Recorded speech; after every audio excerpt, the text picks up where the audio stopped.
Welcome to Let's Bet. I'm your host, Scott Pritchard. Let's Bet is about sports betting, sides, totals, money lines. I've been betting sports professionally full-time in Las Vegas for 30 years. I'm going to show you how I do it.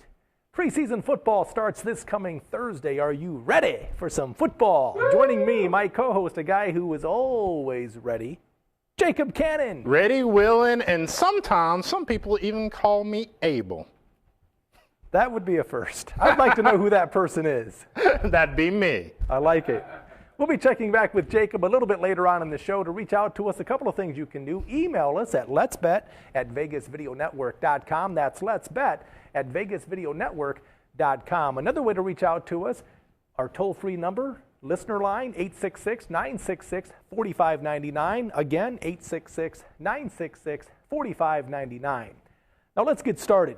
We talked about preseason football starting this coming Thursday. The sports books in the islands as well as Las Vegas at this point, they have not posted any sides or totals, but it's just a few short days away.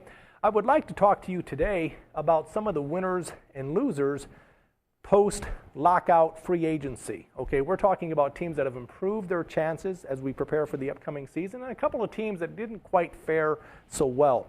First, the losers, the Oakland Raiders. They lost a star defensive cornerback by the name of Nnamdi Asomugha.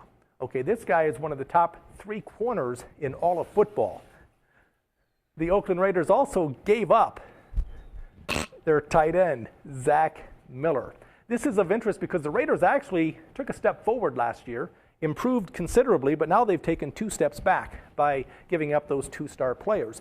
The New York Jets, I think, too, they lost a defensive back by the name of Dominique Cromartie, who was a flat-out outstanding defensive player for the Jets. Now, New York, they've gotten to the AFC Conference Championship game the last 2 years. I don't see that happening this year, namely because of the New England Patriots. It's tough to get to the championship game if you don't win your division. I give the Jets a ton of credit because they have gotten there in the past as a wild card team, but it's just a tough road.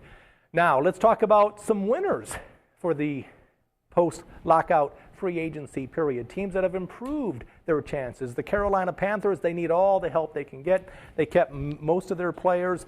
Cam Newton, the gentleman they just signed, the rookie, took a little bit of a pay cut in order to keep some of these marquee players. So the Carolina Panthers, it would appear they've improved their chances. They have a long way to go in that very challenging NFC South division in the NFC Conference. Another team, the Rams, they've improved their team. The Detroit Lions started to make a move last year.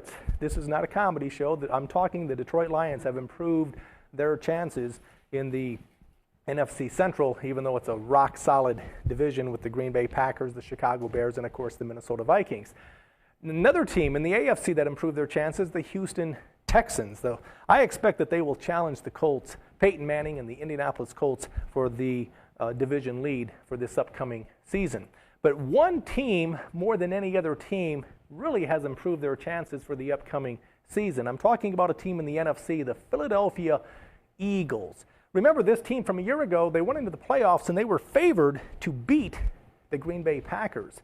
21-16 final, the Packers won the game in Philly after Mike Vick threw a late forced interception. The Eagles were banged up late in the season, so the talent is there. But they've improved their team considerably during the free agency period by picking up 3 of the top 6 free agents, namely the guy from Oakland, Nnamdi Asomugha, which is a challenging name to pronounce, but Asomugha picked up from Oakland, again, one of the top 3 corners in all of football. They also picked up the stud from the Jets, defensive back, Pro Bowler by the name of Dominique Cromartie, and they picked up backup quarterback Vince Young. What has Vince Young ever done? He's a winner. University of Texas, all he did was win. Tennessee Titans, all he did was win. So Vince Young will be holding the clipboard for Mike Vick, but if Vick goes down, it's nice to know you have a great backup quarterback in Vince Young. So the Eagles, the Las Vegas Superbook at the Hilton, they've gone from 12-1 to win the Super Bowl. They've been bet down to 6-1 to win the Super Bowl, which is of interest. I look at that division, the NFC East, and I think the Eagles, based on talent, it's cake as far as taking the Eagles. I look at every team in that division, and I just don't see, I don't think they have any chance of beating cake. if you will. When you talk about the Washington Redskins, the New York Giants, Scott Whitney, the producer, is having a good time back there. We're going to take a quick station ID break. When we come back, it'll be time for Let's Bet Answers Your Questions. Hey, I'm Al Man. Is that how you get them to do that all the time? Just sit there and be an ass. Is that it? Hey, I'm Al. Hey, I'm Al Mancini at Top of the Food Chain. You are watching the Vegas Video Network. We got big forks, big spoons. I got a big mouth. I got no guests.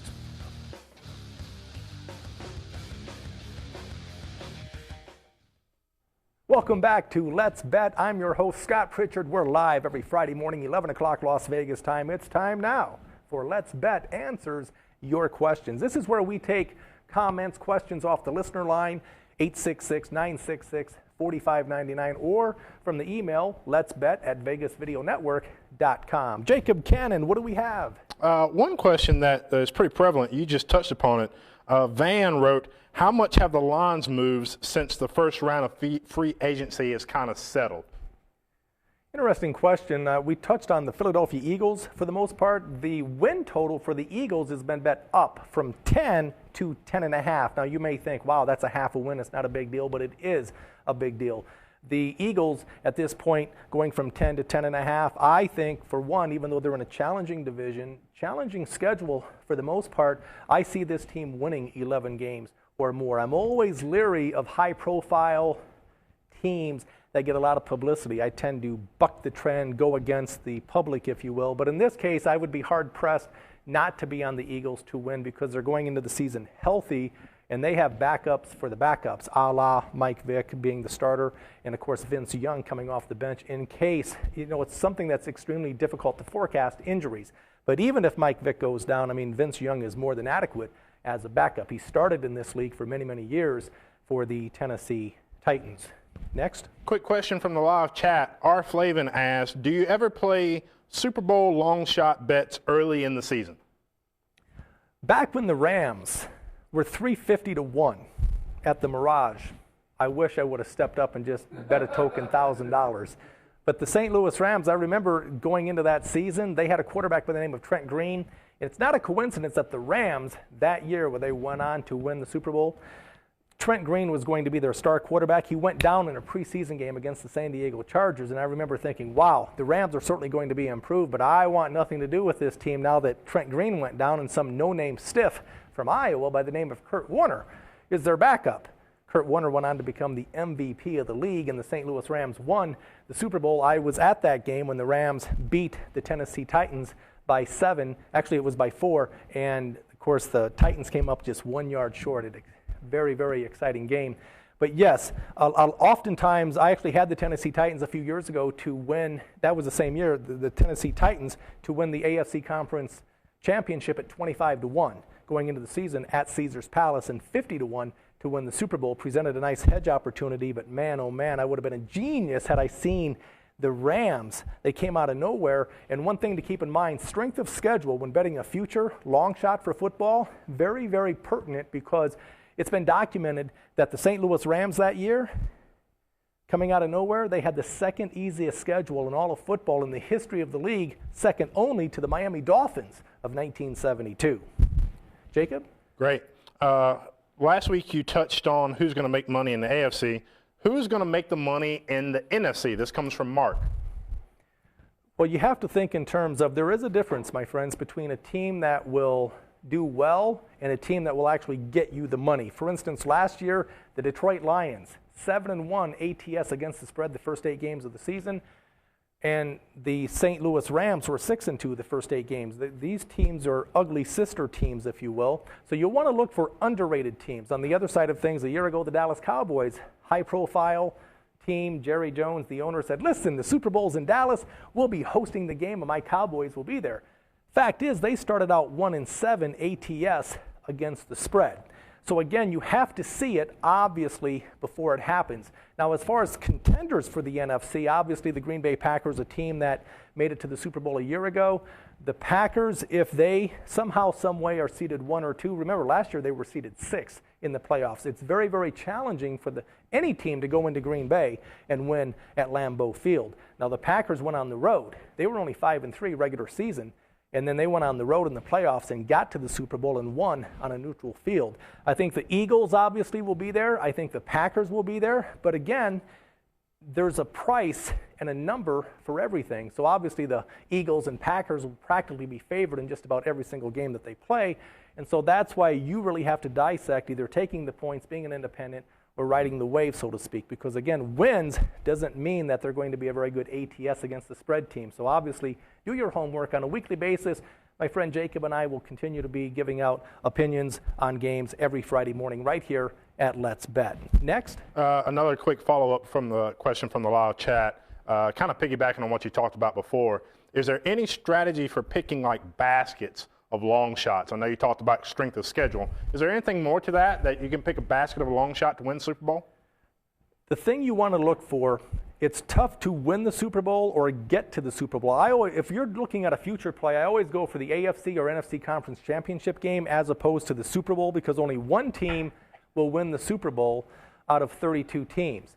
But in a conference game, remember, you have a distinct home field advantage. When you make a long shot play, you want to look at a team that's preferably, I had the Seattle Seahawks a few short years ago at the Venetian at 17-1 to win the conference. Flew up there for the game when they played the Chicago Bears in a divisional playoff game, and then they hosted the Carolina Panthers. Neither game was close. It was great, 17-1, not a bad return on investment to win.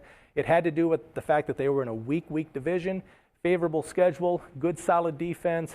They could run the ball with Sean Alexander, Matt Hasselbeck, decent quarterback, and a distinct home field advantage. Now again, there's a difference. I bet that team to win the conference because they have a distinct home field advantage. Come the moment of truth, you want to be favored. You want to be favored because it presents a hedge opportunity where you could potentially middle the game. So when I bet futures on football, I look at weak division, because worst case, you'll be seeded 1, 2, 3, or 4, but ideally seeded 1 or 2 because you want that first round bye. Very, very important as we progress. Next. Last question kind of comes from me, and this might be a little bit off the cuff. I've got an email the other day that there's going to be something called the first annual Vegas Video Network Invitational, and I just want to kind of know, who do you think is going to walk home with this amazing trophy? I would say whoever has had the most to drink will certainly win, because this would not be based on talent. Now, are we talking miniature golf or are we talking serious golf? And is there a difference? There's debate about that. Some people call it miniature golf. Some people call it putt-putt, but it will not be a full 18 holes of golf. This will be golf played outdoors on a miniature course. Knowing that the person who has the most to drink will have nerves of steel, that's who my money will be on, which obviously would mean the executive producer, Scott Whitney. That's who I'm going with. Fair enough. Great question, and that wraps up questions and answers for the day. Back to you, big guy.